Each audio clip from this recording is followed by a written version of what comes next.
Welcome back. We're here with Winn Claybaugh, Be Nice or Else. And the one question we want you to think about for this podcast is who is the most difficult person that you interact with at work, and what's the one thing you can do to actually make it better? Because when you take responsibility for your relationships, everything changes. So we began to talk, and we're going to talk about difficult people at work and how you deal with them. But we left off by talking about rules for gatherings. Right. And I'm curious about that. Okay. Can you share? Absolutely. With us? There's 10 gathering guidelines because we talked about the importance of communication, bringing people together. So number one is sit in a circle. For some reason, when people are sitting in a circle, it removes hierarchy. So we're all equal here. We're all important. You can't have any problems. You can have a suggestion with two solutions. Okay. So the words that we use are very, very important. Something as one of them is sarcasm is not allowed. And the reason why that is you and I are best friends. We vacation together, we have fun with each other, we go to dinner with each other. So sarcasm is part of how we get along. It's our humor, how we relate to each other. In a staff meeting, it's inappropriate because staff meeting is also about coming up with new ideas, right? So we're going to just brainstorm wild, crazy ideas. You come up with some crazy idea, and I find an opportunity to get a little dig in you, a little sarcasm at your expense. I love you. Because we've been best friends for years, right? I put that out there. You laugh. Everybody laughs.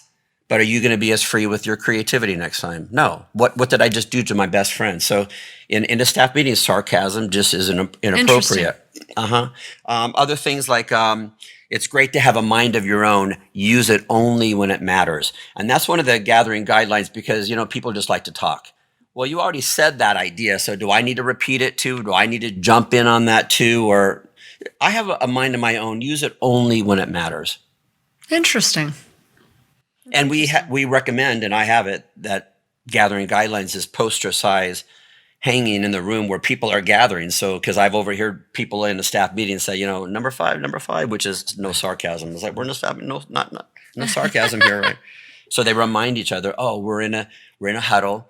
We're in communication mode. We're in staff celebration right now. Let's stay focused to make sure that this is, powerful words. Yeah. I love that. That was so helpful. So I know as the dean of this school, you have dealt with some difficult people, whether it's students or business owners. Do you have some tips for our listeners on what are some of the things they can do to make the situation better and not inflame? Well, if we're talking about a difficult customer, yeah. Or it could be a difficult employee. student. Okay, difficult customer. And by the way, students are my customers. When a customer complains, the last thing that we want to do is place blame or make an excuse. Right? Well, you didn't get a good service today because so-and-so was out sick. Well, I don't really care about that as a customer. So we don't place blame. We don't make an excuse. It's basically, I'm so sorry. I'm so sorry you're going through this. How can I make this better? How can I make this a better experience for you? People just want to be listened to. They want to be heard. Mm-hmm. And the same thing applies in a team member situation too. People just need to be heard. And so it's just that honest communication. What do they say? They praise publicly, but coach privately. So these are always private conversations. And sometimes we want to get that dig into a difficult employee to the masses. We want to do it publicly in front of the rest of the team, and that just is never going to go well. So anytime that you have that difficult conversation, we call them fierce conversations, where somebody is difficult and they're not performing at their best, or they're, doing something that's, could compromise their job, compromise their employment. It always has to be a private conversation.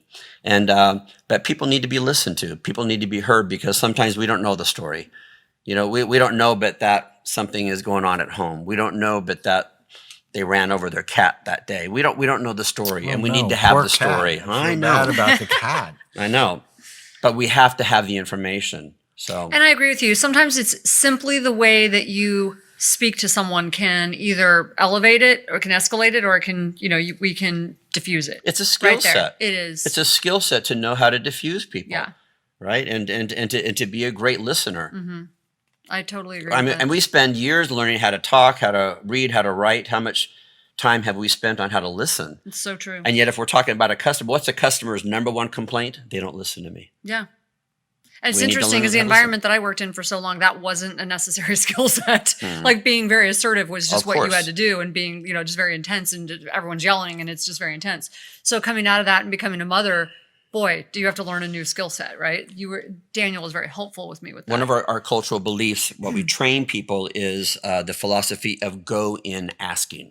I like that. Go in asking.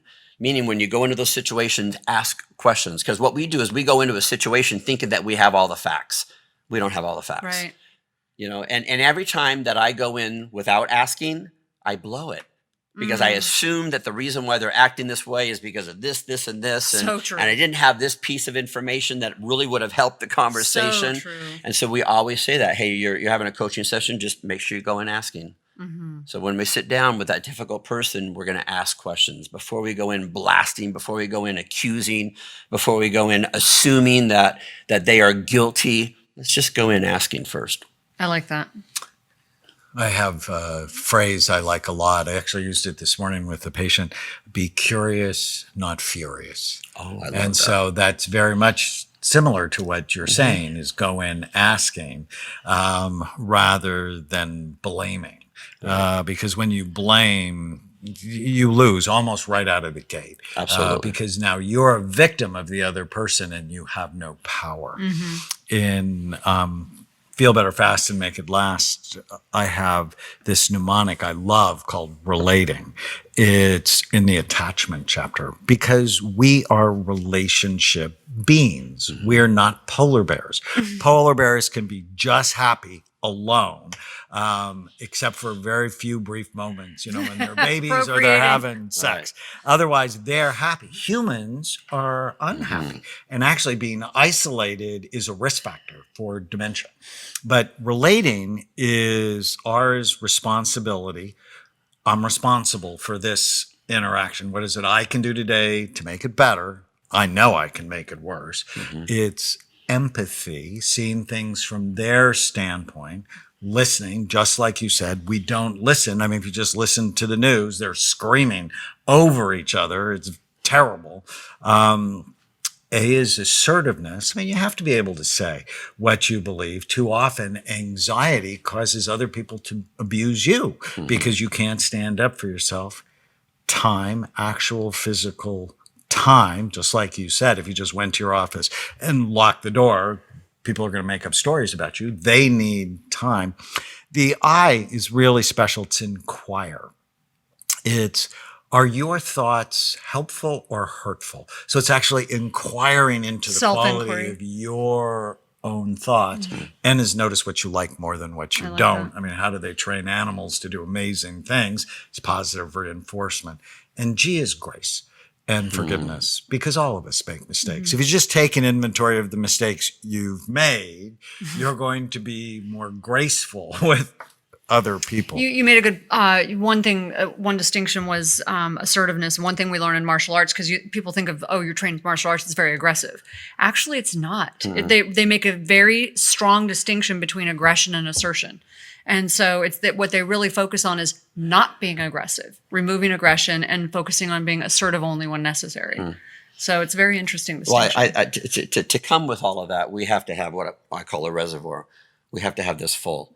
And so we teach people it's your responsibility to fill this up. It's not anybody's job to make you happy. And so what do you need to do to fill this thing up every single day? And I love that. Whether it's at the gym every single Yeah. day, whether it's time with my daughter, calling my 92-year-old mother every single day to she's connect. still. Yeah. That's so great. Tomorrow morning I fly to met her. Las Vegas. Oh, that's so great. Yeah, taking mom to see the Donnie and Marie show in Vegas that's before so it fun. ends. Yeah. He's So, such a special person too. great people. Yeah. So it's all those things. And if I'm not doing these things, if I'm not filling up my own reservoir, which again is my job, then of course I'm coming to work. I'm coming to any relationship empty. And when I'm empty, it's never going to go well. So true. So what is that one thing you can do to make your relationships better, post that on social media and hashtag brainwarriorsway.com. Leave us questions. To learn more about Winn Claybaugh's work, you can go to winnclaybaugh.com, WINNCLAYBAUGH.com. You can also get the book, and it's available everywhere. Be Nice or Else. We're so grateful for your friendship and your time. Thank you for being part of our family. And well, this is still a bit of a starstruck moment for me. You know that, right? You of all people, with what you do. No. Just because I was a fan studying the two of you and what you're all about, and so I still get a little. Thank you. You're a star yourself, so very have special. a better brain and a better life. Stay with us.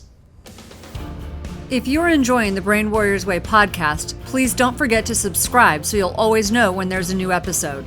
And while you're at it, feel free to give us a review or 5-star rating, as that helps others find the podcast. If you're considering coming to Amen Clinics or trying some of the brain healthy supplements from BrainMD, you can use the code podcast10 to get a 10% discount on a full evaluation at amenclinics.com, or a 10% discount on all supplements at brainmdhealth.com.